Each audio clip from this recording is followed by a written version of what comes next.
અમરેલી જિલ્લામાં કમોસમી વરસાદથી ખેડૂતોને મોટું નુકસાન થયું છે। 2 દિવસ કમોસમી વરસાદ થતાં કેરીના પાકને વ્યાપક નુકસાન। ભારે પવન સાથે વરસાદ થતાં કેરીઓ ખરી ગઈ છે। કમોસમી વરસાદથી ખેડૂતોની મહેનત પર પાણી ફરી વળ્યું। મોટાભાગની કેસર કેરીઓ ખરી જતા ખેડૂતોની હાલત કફોડી બની છે।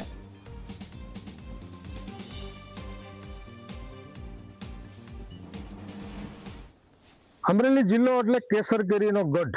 આપણે અત્યારે અમરેલી જિલ્લાના ધારી તાલુકાના દીતલા ગામે છીએ, જ્યાં ખૂબ જ મોટા પ્રમાણમાં ખેડૂતો કેસર કેરી પકવતા હોય છે। ત્યારે આપણી સાથે ખેડૂત છે, તેમને પૂછશું કે આપનું નામ શું અને ગઈકાલે જે કમોસમી વરસાદ આવ્યો, પવન સાથે વરસાદ હતો, તો આપના જે કેરીના પાક છે તેને કેવું નુકસાન થયું છે, શું કહેશું? મારું નામ સંજયભાઈ કરશનભાઈ પાઘરાલ, ગામ દીતલા, ધારી તાલુકો, અમરેલી જિલ્લામાં। હવે અમારે આ જે કમોસમી વરસાદના હિસાબે જે કાલે વરસાદ થયો છે 19/3/2026 એમાં વ્યાપક પ્રમાણમાં નુકસાન છે। નાની નાની કેરીઓ હતી એ સંપૂર્ણપણે આમ ગણીએ તો બગીચામાં નાશ થઈ ગયો છે। ડાળીઓ સાથે કેરીઓ ખરી ગઈ છે। ભાગ્ય જૂજ કેરીઓ રહી છે, બાકી જાજુ ખરવું નુકસાન થયું છે અને ખેડૂતોને તે માઠી દશા બેસી છે। ઘઉંનો પાક છે હાવ જમીન દસ્ત કરી દીધો છે, પાણી ભરાઈ ગયા છે, જે લણણી કરી શકાય એવો નથી। ચણા છે તો બાજુના ખેતરમાં ઉડીને વહી ગયા છે, ક્યાંય લેવા જવા પડે એમ છે, જે વઢાઈ ગયેલા પડ્યા હતા એટલે ખૂબ જ પ્રમાણમાં નુકસાન છે। અને આ વર્ષે કેરીનું આવરણ થોડુંક લેટ આવ્યું હતું। એનું કારણ હતું કે દિવાળી પછી જે વરસાદ થયો હતો એ કમોસમી વરસાદ, કે જે વરસાદ ચોમાસું ન ગણાય એ પ્રમાણે વરસાદ થયો હતો, એના હિસાબે અમારે કેરીમાં પાક આ વર્ષે લેટ ગયો છે।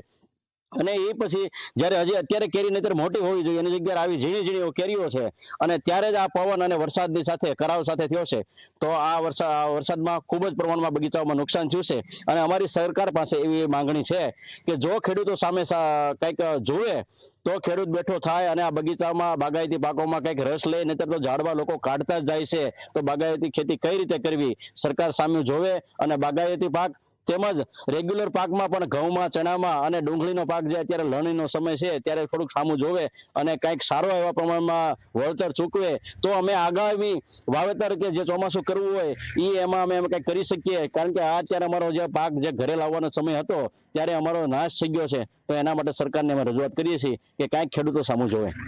તો જે કેરીનો પાક છે તેમાં ગઈકાલે જે વરસાદ આવ્યો તેમાં સોથ વળી ગયો છે, કેરીઓ ખરી ગઈ છે, જેને લઈને ખેડૂતો છે કેરી પકવતા તેમને મોટું નુકસાન થયું છે। આપણી સાથે બીજા ખેડૂત છે, તેમને પૂછીએ કે ગઈકાલે જે વરસાદ આવ્યો તેને લઈને જે કેરીનો પાક છે તે ખરી ગયો છે, કેવું નુકસાન? મારું નામ બળવંતભાઈ નાનજીભાઈ આકોલિયા, ગામ દીતલા, તાલુકો ધારી, જિલ્લો અમરેલી। બગીચામાં જે નુકસાની કાચી કેરી ખાખડીમાં ગઈ છે લગભગ સંપૂર્ણ ખરી ગઈ છે, એટલે નુકસાન તો મોટું જ છે, એમાં કોઈ કમી નથી એવું નુકસાન છે। તો વ્યાપક પ્રમાણમાં કેરીના પાકને નુકસાન થયું છે। બીજા ખેડૂત છે તેમને પૂછીએ કે ગઈકાલે જે વરસાદ હતો કમોસમી તેને લઈને કેરીનો જે પાક છે તે સંપૂર્ણ ખરી ગયો છે, શું કહેશો? મારું નામ દિનેશભાઈ નારાયણભાઈ ડોબરિયા, દીતલા ગામ। કેરીમાં પાકમાં કાલના વરસાદમાં પુષ્કળ નુકસાન છે।